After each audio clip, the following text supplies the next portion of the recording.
What's going on, guys? My name is Helen, and in today's video, I wanted to do something a little bit different. My videos are usually about like business and mindset, and while this is still very much a mindset video, it's a little bit different because I feel like there's just so much going on in the world right now. There's inflation, there's the stock market, there's the real estate market craziness, and just so many things that are going on. So if you're tired of hearing all the doom and gloom about what's going on in the world and you just want to feel good after watching a video, this is a video for you.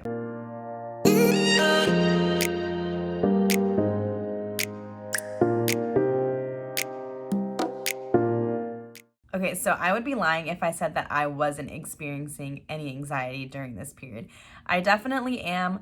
And honestly, like it feels very consuming. And I was just thinking a lot about this and just like reflecting in it today. I thought it would be helpful to share some of these truths that I kind of came across as I was trying to find peace in the midst of all this chaos. So the first truth is that bad times do not last forever. We've all been through difficult situations in our lives and we've been able to overcome all of them. We are standing here today.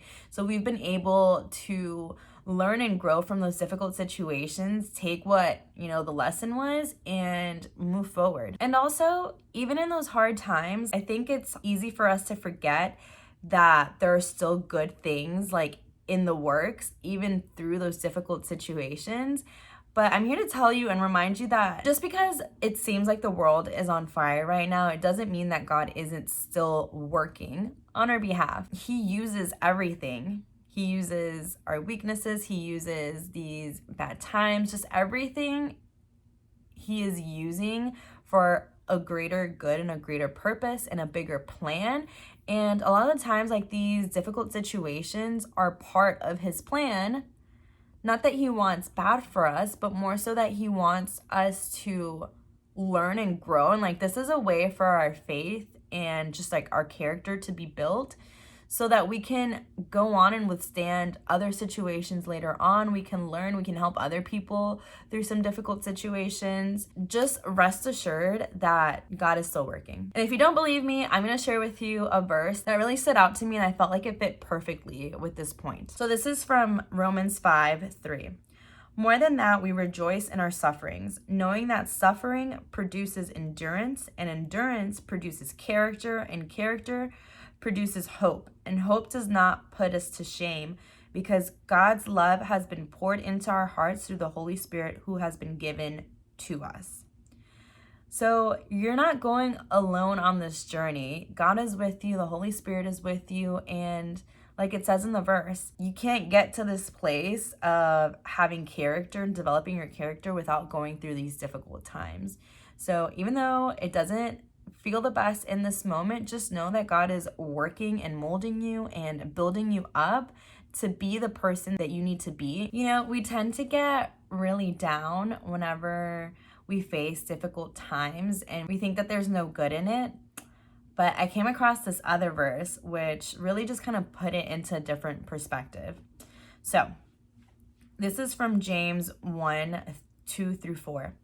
Count it all joy, my brothers, when you meet trials of various kinds, for you know that the testing of your faith produces steadfastness. And let steadfastness have its full effect, that you may be perfect and complete, lacking in nothing. So, what do we gather from that? It's crazy because it feels like in order for God to develop your character, you have to go through these difficult times.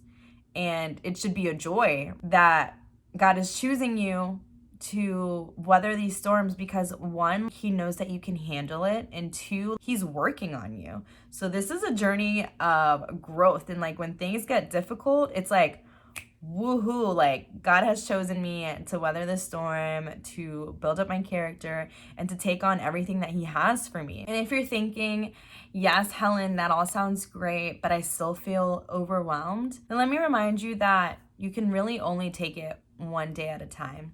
Yesterday, I was speaking to my mom and I was telling her how I was just feeling like really overwhelmed and like there's just so much going on and all this stuff. And she shared with me something that my aunt had told her. And it was that, there's all these talks of like food shortages and a recession and inflation and things are so expensive. But she told my mom, she's like, you know what? I'm not going to worry about tomorrow. She's like, I have no control about what's going to happen about tomorrow. Like, I'll face that when it comes. Like, all I can worry about is the here and now. Tomorrow is not promised. We don't even know if we're going to be able to live to see another day. So what's the point of worrying about what's going to happen tomorrow or the day after that when we don't even know if we're going to make it that far? So we've just spent all of our energy worrying about something that isn't even certain that it's going to happen, when we can actually be spending our energy figuring out what we can do today to keep ourselves in good standing. And at the end of the day, we only have control over our attitude and our effort, and the only real time is the present. And maybe I'm going down a little bit of a rabbit hole, but there's like a video that I came across some time ago that was talking about how the only valuable time is the present right here. It talks about not living in the past and not being so focused on the future that you can't enjoy and be present in this current moment. And I just thought that was kind of life-changing. And also the word that my aunt gave to my mom, I just felt was very encouraging.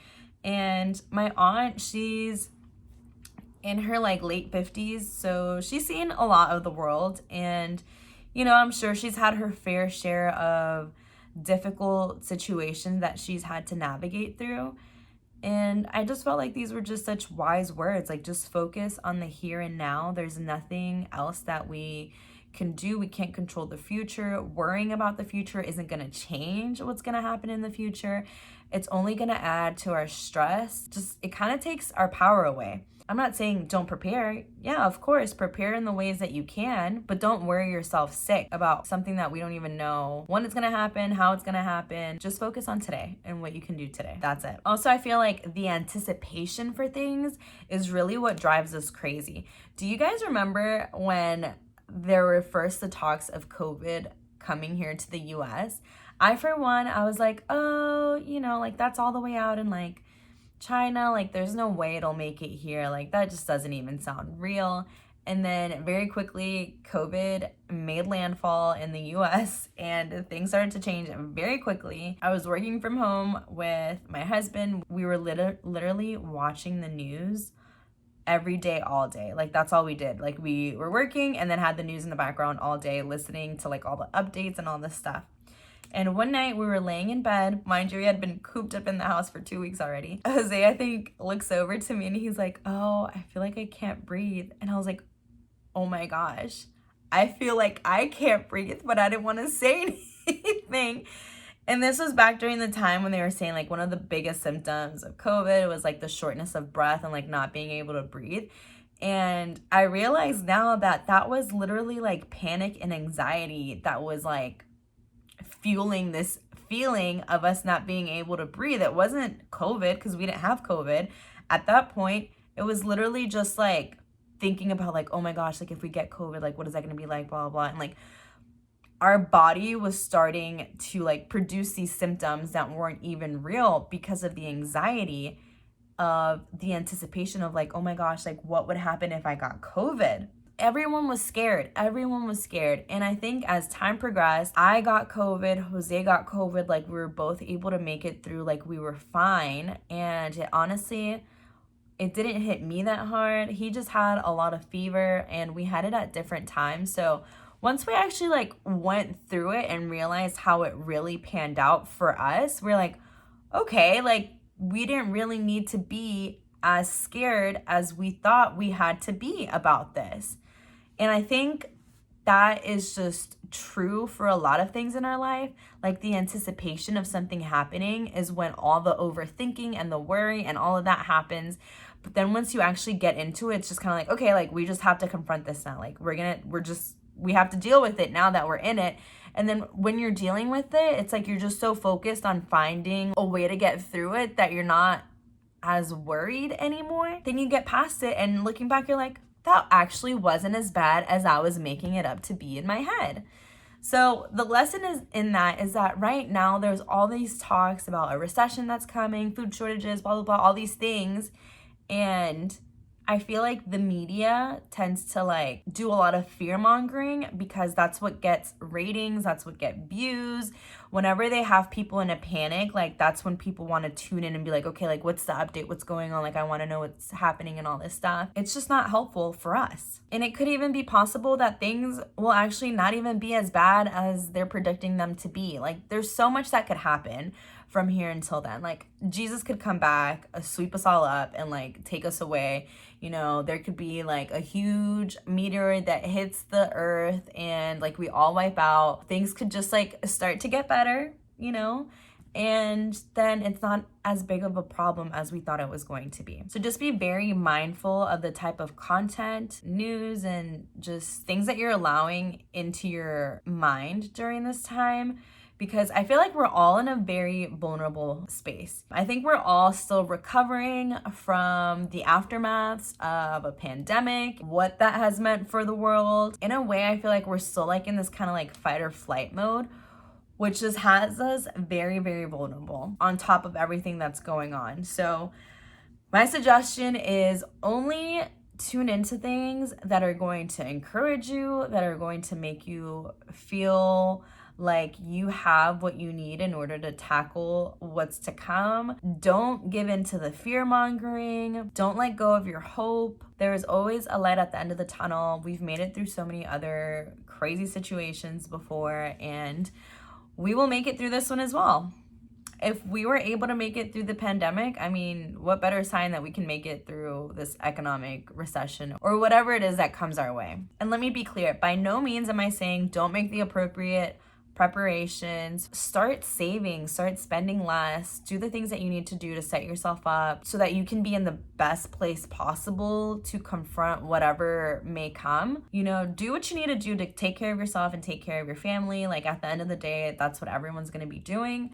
But that's it. That's all you really can do. And if you're still feeling like super overwhelmed with everything that's going on, something that I do that has been helping me a lot is journaling. Whenever I feel like I just have all these thoughts swirling around in my head and I feel overwhelmed and anxious and all those feelings that I don't really want to have, I get them all out of my head. And like by getting them out of my head and onto paper, it just feels like there's this weight lifted off of my shoulders. And it's also my way of releasing any stress or worry I may have and just inviting God to step in and be like, Lord, please help me deal with this because I cannot do it on my own. And really holding on to the fact that God is here with me and that I'm not going through this alone and that his plans always exceed my own has been something that has helped me navigate all this craziness. There's a lot going on in everyone's lives. I totally understand that. I have a lot going on in my life right now. There's definitely plenty to worry about, but